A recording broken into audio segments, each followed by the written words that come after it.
least a dozen bodies in this room. Have you ever found a tomb with 12 burials in it? Never. Never. Never. This is unbelievable. This just happened.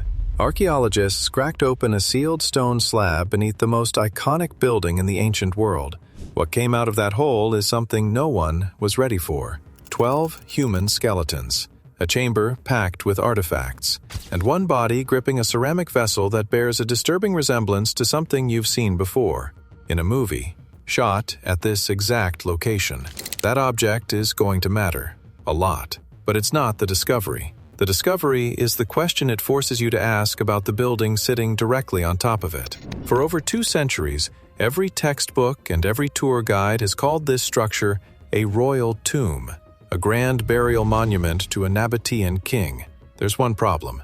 In all that time, not a single body was ever found inside it. The world's most celebrated tomb, completely, stubbornly empty. Nobody asked why, until now. By the end of this video, you'll know who was buried beneath this building, what they were clutching when they died, and why that single object has forced archaeologists to reconsider what this structure was actually built to do. You don't walk into Petra. The earth swallows you. The Seek, the main entrance, is a geological fracture, barely 4 meters wide. Sandstone walls climbing 80 meters above your head until the sky shrinks to a pale ribbon. The air changes the moment you step in. Wet mineral, ancient dust, a silence so thick it presses against your eardrums. Then, through a crack so narrow it feels like a deliberate reveal, you see it. Al-Khazneh, the Treasury. 40 meters of Hellenistic architecture carved directly into a cliff face. Columns, pediments, sculptures of eagles and gods. Every inch cut from living rock by a civilization that rose, flourished, and vanished before Rome fell. The Nabataeans, an Arab nomadic people who turned a scorched desert canyon into a city of 30,000. They controlled the incense and spice routes between Arabia, Egypt, and the Mediterranean. They built a water system so precise it fed an entire population in a landscape where rain is a rumor. And at the center of everything, they placed this. Over 1 million tourists photograph it every year. It appeared in Indiana Jones. Everyone recognizes it. Almost nobody questions it. Walk inside, and there's nothing. Bare chambers. No inscriptions, no remains. The building has been labeled a tomb since 1812, when a Swiss explorer named Burckhardt became the first Westerner to document Petra. The leading theory ties it to a Nabataean king, Aratus IV. But that's inference, not proof. The Bedouin who lived here for generations called it something else. Al-Khazneh, the Treasury. Legend said a pharaoh hid gold inside the stone urn at the top. For centuries, people fired rifles at it. The bullet scars are still there. No gold, no bodies. And nobody could explain the gap. In 2003, a small dig on the left side of the structure turned up 2 tombs with partial skeletal fragments. The data was never published. The dig was shut down. Funding, they said. For 20 years, proposals to go deeper were submitted, rejected, ignored. The silence around this building was starting to feel intentional. What kind of tomb has no dead inside it, but has dead buried underneath it? Nobody answered that question for 2 decades. Then, in 2024, a team finally broke through. The man who found this wasn't even looking for it. Professor Richard Bates, a geophysicist from the University of St. Andrews, had been approved to assess flood damage risk around the Treasury. Practical stuff. Drainage, erosion, infrastructure. His team deployed ground-penetrating radar, basically an X-ray for dirt. You fire pulses into the ground and let the echoes paint a picture of what's underneath. What came back? Kill the original mission on the spot. Rectangular voids, clean edges, right angles. The kind of geometry that sandstone never produces on its own. And the signatures matched on both sides of the building, confirming a suspicion that had been circulating since 2003. There were intact chambers down there, sealed, untouched. That data was enough. The Jordanian government granted excavation permission. Dr. Pierce Paul Kriesman of the American Center of Research led the dig. Josh Gates from Discovery Channel's Expedition Unknown embedded with the team. This wasn't a discreet academic affair. This was a live documented breach of a seal that hadn't been broken since the Roman Empire was still standing. They cut through carefully, wooden supports bracing the soft stone, dust rising with every scrape. The air thickened the deeper they went. Then the team squeezed through a narrow shaft to a stone doorway at the bottom. No tool marks, no sign of tampering, no evidence anyone had touched this entrance in 20 centuries. When the seal cracked, the team described a slow exhale of trapped air, heavy, stale, carrying the faint bite of mineral decay and old stone. One researcher stepped back, another covered her face. The dig director held position and waited for it to clear, and then they saw what was inside. A chamber, 18 feet square, 9 feet tall, 12 complete human skeletons arranged along the walls. Men, women, children, every single one still in its original position. Bones undisturbed, exactly where someone had placed them. That almost never happens in Petra. Nearly every tomb in the city has been looted, reused, or swept clean by floods. 12 intact burials in a single sealed chamber. The lead archaeologist called it the largest collection of remains ever recovered from one site in Petra. Nothing comparable in 2 centuries of digging. Beside the bodies, bronze objects, iron tools, ceramics. Sediment analysis dated the tomb to between the mid-1st century BCE and early 2nd century CE. But one object made everyone in that chamber go quiet. One of the skeletons was clutching a ceramic vessel, a broken jug top, rough and simple, dated to the 1st century BCE. It looked almost identical to the prop Holy Grail from Indiana Jones and the Last Crusade.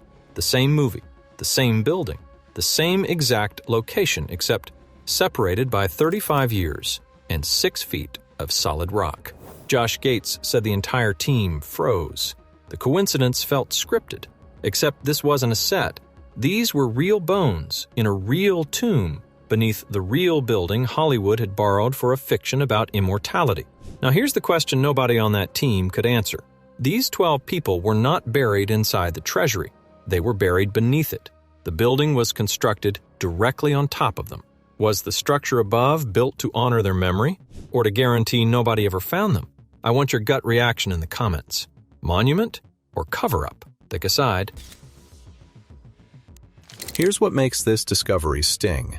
We don't know who these people are, and we might not know for years. The Nabataeans are one of the most frustrating civilizations in archaeology. They left behind 1,000 monuments and almost 0 explanations. Their ethnic origins? Debated. Their language? Only partially cracked. Their religious beliefs? Pieced together from carvings and fragments. We know what they built. We barely know who they were. And the reason is almost absurd. In a city with over 1,000 rock-cut tombs, almost none contained intact remains. Looted, reused, emptied. The Nabataeans carved the most spectacular burial architecture the ancient world ever saw, and time stripped every body out of it. Think about that for a second. We've been studying the houses of the dead for 200 years without ever meeting the occupants. Until this chamber. Teeth reveal diet. Bone density maps labor and disease. DNA traces lineage, migration, family connections, even whether these 12 were related. Professor Bates described the find as a window into Nabataean life that has simply never existed. And the location matters. These people weren't buried in some minor hillside tomb on the city's edge. They were placed directly beneath the single most prominent structure in Petra. That's prime real estate in any civilization. Whoever they were, someone built the most lavish facade in the kingdom directly above their heads. Sediment dating puts the tomb's construction squarely in the window of King Aretas IV's reign. If DNA confirms a royal bloodline, it would be the first time in history that the Treasury is linked to specific, named individuals. The building stops being a beautiful riddle and becomes a monument with faces. But the bones are fragile. Centuries of moisture seeping through porous sandstone have taken a toll. Full DNA extraction requires funding that hasn't materialized yet. The answer might be sitting in that chamber right now, locked inside the teeth of a skeleton that's slowly crumbling. And the radar data hints at something bigger. More voids, more chambers, possibly beneath other structures across the site. This wasn't an ending. It was a keyhole. And what's on the other side of the door could rewrite the origin story of an entire civilization. I want you to picture something. You're standing in front of the Treasury, late afternoon. The sandstone has turned the color of dark honey. Shadows are filling the carved columns. And your eyes are doing exactly what the Nabataeans engineered them to do. They're going up. 40 meters of carved stone pulling your gaze toward the sky. Corinthian capitals, eagle sculptures, a symmetry so precise the cliff face stops looking like geology and starts looking like intention, like the mountain chose this shape. Every single design choice in this facade serves one function.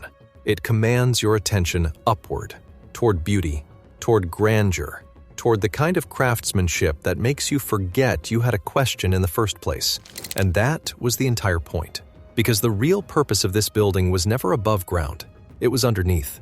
The facade was never the structure. It was the distraction. The most beautiful, the most effective misdirection in the history of architecture. Designed so that for 20 centuries, every person who stood where you're standing would look in exactly the wrong direction. Up, never down.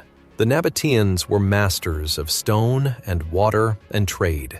But this discovery proves they understood something deeper. The best way to hide something isn't to bury it further. It's to build something so breathtaking above it that the idea of digging never crosses anyone's mind. And it worked perfectly. For longer than most civilizations even exist. There are over 1,000 rock-cut structures across Petra's canyon walls. Most have never been excavated. The Treasury was the one we thought we understood. Mapped by satellite, walked past by 1 million visitors a year, and beneath the floor, 12 people were lying in the dark, waiting. If this building was hiding them, what are the others hiding? The bones haven't been analyzed. The DNA hasn't been extracted. The radar says more chambers exist. This isn't the end of the story. It's the first crack in a door that's been sealed since before Rome reached this canyon. Type "open it" if you think every sealed chamber in Petra should be breached. Type "leave it" if you believe some doors were shut for a reason. Subscribe to Hidden Latitude. The next seal they break could be the one that rewrites everything. You're going to want to be here for that.